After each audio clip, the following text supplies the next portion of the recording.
Nation podcast, my collection of fascinating true stories from the flip side of history.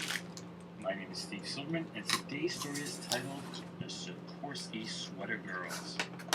But before we do that, let's start with today's question of the day. And for today's question of the day, I thought I'd ask you about the category of pop music. I was recently surprised to find out that only 10 Australian acts have ever topped the Billboard Hot 100 chart here in the United States. Even more surprising was that only 5 of these acts were truly Australian. The other 5 were either born in another country or consisted of a prominent member who was born in another country. So my question for you today is, which native Australian act was the first to ever top the Billboard singles chart here in the United States? Here are your choices in alphabetical order. And yes, all of these acts did hit number 1. Was it 1, Air Supply, 2, Bee Gees, 3, Andy Gibb, 4, Olivia Newton-John, or 5, Helen Reddy? Again, which native Australian act was the first ever to top the Billboard singles chart here in the United States? Was it 1, Air Supply, 2, the Bee Gees, 3, Andy Gibb, 4, Olivia Newton-John, or 5, Helen Reddy? And, as always, I'll let you ponder over these choices, and I'll let you know the answer at the end of this podcast.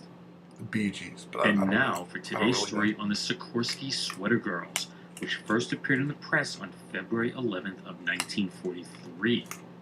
Now, this was the height of World War II, and since so many American men were overseas fighting at the time, and as you probably know, women were recruited to work in the factories to help with the war effort. On this date, 53 women were fired from the Vought Sikorsky Aircraft Division of United Aircraft Corporation, which was located in Bridgeport, Connecticut. The reason? It's very simple. The women were wearing sweaters, which was against corporate policy. Now, I should point out that wearing a sweater was not against the rules for all women employed by the company. It was only against the rules for those that worked on the production line. If a woman worked, say, in a clerical position, as a secretary or something like that, sweaters were completely acceptable. Now, keep in mind that this was during the height of the Hollywood sweater girl phenomena.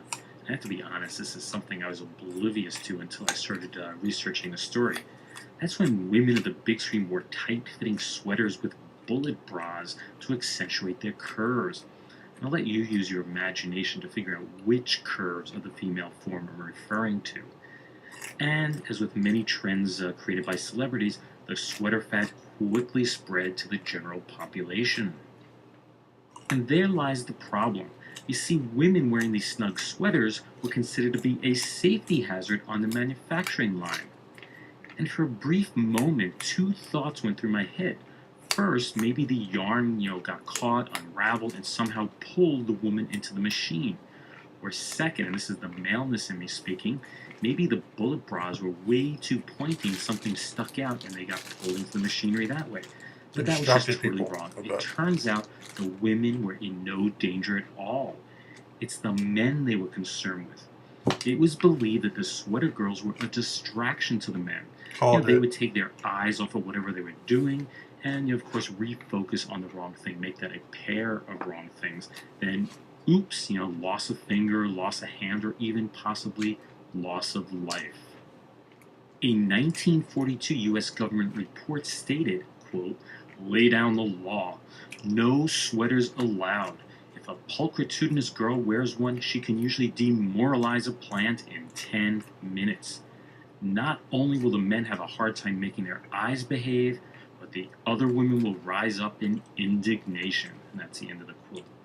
And that's exactly what the Vought Sikorsky plant did. The female workers in the plant were required to wear what was referred to as a Jeep suit, which was basically a 2-piece blue denim outfit. Think Rosie the Riveter here. The women, at least those working in this aircraft plant, hated them. The Jeep suits were just too bulky, they were hard to work in, and worst of all, they were expensive. And if you listen to the press, what they really, really hated about them is that they were just unattractive. As a result, many of the women chose to wear their sweaters instead.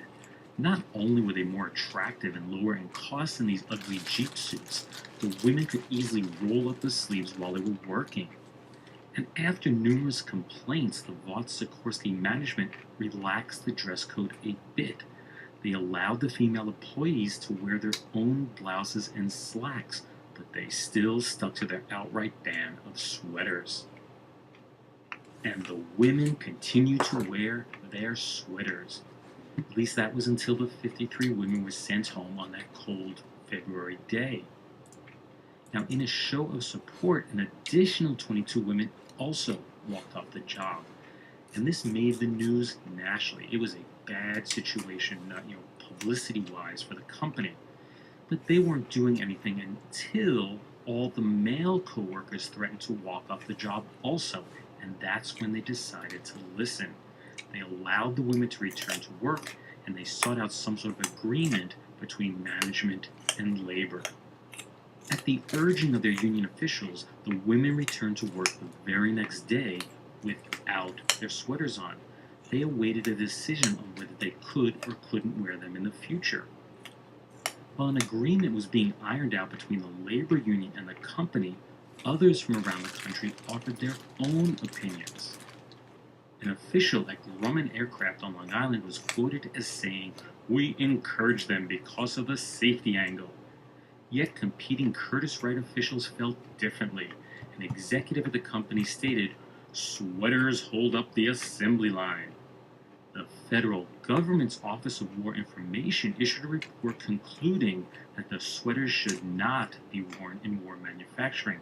Quote, "It isn't a rumor that a tightly sweatered working companion takes a man's eyes off his machine." That's the end of the quote. Even Hollywood actress and sweater wearer Ann Sheridan chimed in with her expert opinion. Quote, "Sweaters that are in good taste can be worn at war work as well as on the street or in the home. If sweaters worn by women are not in good taste, then they don't belong in the factory any more than they belong elsewhere." And that's the end of the quote. Local talks between the union and the company went absolutely nowhere. Neither side would budge an inch. G.B. Anderson, personnel manager for the company at the time, stood by the company's policy. He said that the policy was based on two considerations. Those were, quote, "safety and the fact that the girls come here to work and not to be attractive to the men." That's the end of the quote. The union's next step was to take their case to the State Board of Mediation and Arbitration. And when that didn't work, they went all the way to Washington, D.C., turning the matter over to the United States Conciliation Service. Elizabeth Christman was appointed as the mediator between the two sides. And while being a woman may have been viewed as providing an edge to the sweater girls, the press was quick to point out that Miss Christman did not wear sweaters. It took 2 months, but an agreement was finally hashed out. It allowed for any woman that didn't work with moving machinery or didn't work on a job that required, some sort of special type of safety equipment to continue wearing sweaters. That was about 75% of the women working in the plant. Now, those that did work in the more hazardous jobs would be required to wear a two-piece outfit. But unlike those awful Jeep suits, these new outfits came in 2 different styles and were cotton twill. Best of all, the company had to buy them for the women. Useless, useful, I'll leave that for you to decide. And now, a few words from our retro sponsor. Ladies and gentlemen, once there was a husband who was very fussy about his desserts. He liked puddings, but only the kind of puddings that his wife made for him. Well, of course, it's a lot of work to make good puddings, so this man's wife decided to play a little trick on him. What happened? Well, the wife who wrote us about this is right here in person, Mrs. Florence C., who lives at 25 Hillside Avenue, Washington Heights, New York City. Here's your letter, Mrs. C. Would you read us the rest of what you wrote, please? Certainly, Mr. Barnzell. I decided to try Jell-O chocolate pudding. It only took me a few minutes to whisk it up, and when supper time came, there it was, a big bowl full of rich, creamy, smooth chocolate pudding. Well, my husband came right back for the second helping. Said it was the most delicious pudding I had ever made. So then I told him about it. Told him that I had used the new Jell-O chocolate pudding. He had to admit it surely was a success, every bit as delicious as the old-fashioned kind. Well, thank you very much, Mrs. C. And ladies, that is the way to make a hit with your husband, too. For the new Jell-O puddings have that real old-fashioned goodness. Creamy, smooth, full-flavored, and tempting. But they're far quicker and easier to make. There are 3 delicious Jell-O puddings to choose from. Rich chocolate, mellow butterscotch, and creamy, delicate vanilla. Yes, you like all 3 new Jell-O puddings. Real old-fashioned puddings made a new-fashioned way. So try them tomorrow.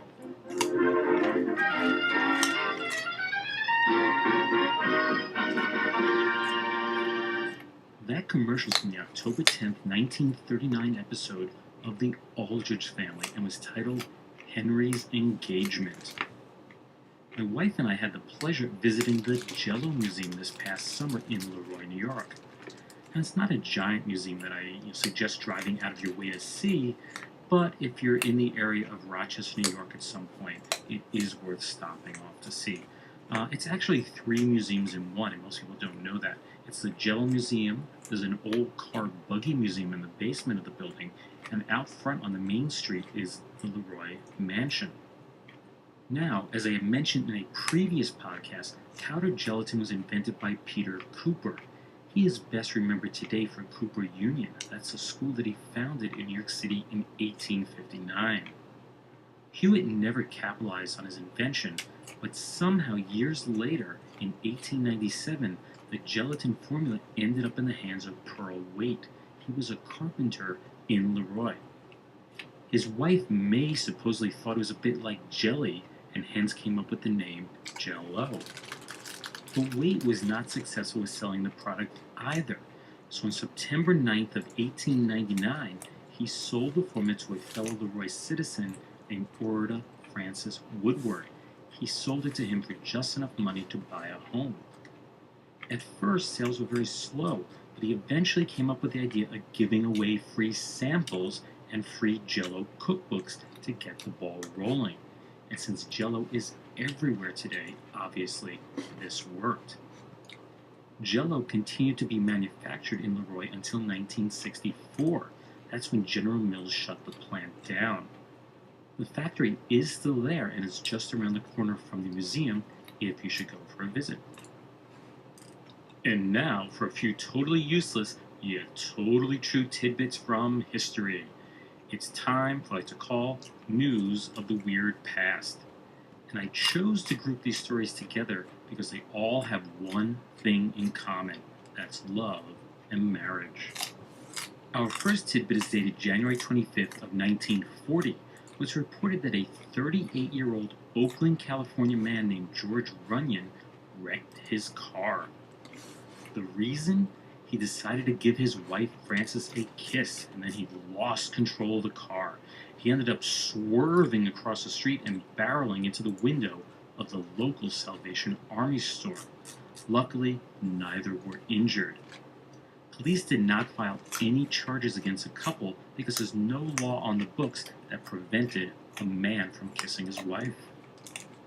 Now, for our next story, I need to mention that I've always thought that my family tree was screwed up, and that's because my father's brother married my mother's sister. But I think that this story from December 26 of 1956 tops them all. Let's see if you can follow the logic of this story from Bishop Auckland in England. Now, the article I read was quite confusing, so I had to diagram it out on paper to make sure that I understood it correctly. First, in February of 1955, Irene Harris married William Gill. Then, 10 months later, Irene's dad married William's mom. That made Irene and William not only husband and wife, but now they were also stepbrother and stepsister to each other. As a side note, this actually happened to my grandparents. But wait, that's not all. On Christmas Eve of 1956, Irene's brother Douglas married William's sister Joyce. That means that Douglas married the woman who was both his stepsister and his sister-in-law. If you don't follow all of this, a father, a daughter, and a son married a mother, a son, and a daughter, respectively. Try drawing that on your family tree. And our last story is dated June 5th of 1958 and is what I consider to be a really, really great love story. I know I'm going to butcher the names here and the towns and so on because this is Italian, but I'll do my best. It started back in 1938 in the Italian town of Falciano. There, a 15-year-old Alba Guidotti and 16-year-old Rinaldo Medicini became engaged. 1 year later, Rinaldo was sent off to Greece to fight in World War II. A few months later, Alba received the sad news that Rinaldo had been killed in action. Alba was devastated by the news, and she became a cloistered Benedictine nun. Now, unbeknownst to her, Rinaldo had not been killed after all. Instead, he was badly injured, and he was moved from one hospital to the next to the next. He was unable to return home until 1946. That was 8 years after their engagement, only to find out that his beloved Alba had dedicated her life to the church. So, with her mother superior observing, the two were reunited again, and it was very clear that they still carried the torch for each other. Alba asked the church to release her from her vows, but that required approval from the Pope himself. And as you know, the church doesn't do anything quickly. So they had to wait, get this, 10 years until Pope Pius granted her wish. The couple was married in May of 1958. That's 20 years after they had become engaged. And now for the answer to today's question of the day. I had asked which native Australian act was the first to ever top the Billboard singles chart here in the United States. Was it 1, Air Supply, 2, the Bee Gees, 3, Andy Gibb, 4, Olivia Newton-John, or 5, Helen Reddy? Bee Gees. Turns out only one of those I don't really know. is native Australian. The other 4 are not. So which one did you choose? The answer is number 5, Helen Reddy. She hit number 1 in 1972 with her classic song, I Am Woman. She hit number 1 2 more times with Delta Dawn and Angie Baby. Now, technically, she was beat by the Bee Gees, who hit number 1 in August of 1971 with How Can You Mend a Broken Heart, but they are not native Australians. They were all born on the Isle of Man, which lies between Great Britain and Ireland. And as we know, their career stalled after that. They never had another hit. Okay, maybe not. They had 9 number 1 hits in total. Their youngest brother, Andy Gibb, also hit number 1 twice. Olivia Newton-John hit number 1 5 times, but again, she was born in the United Kingdom.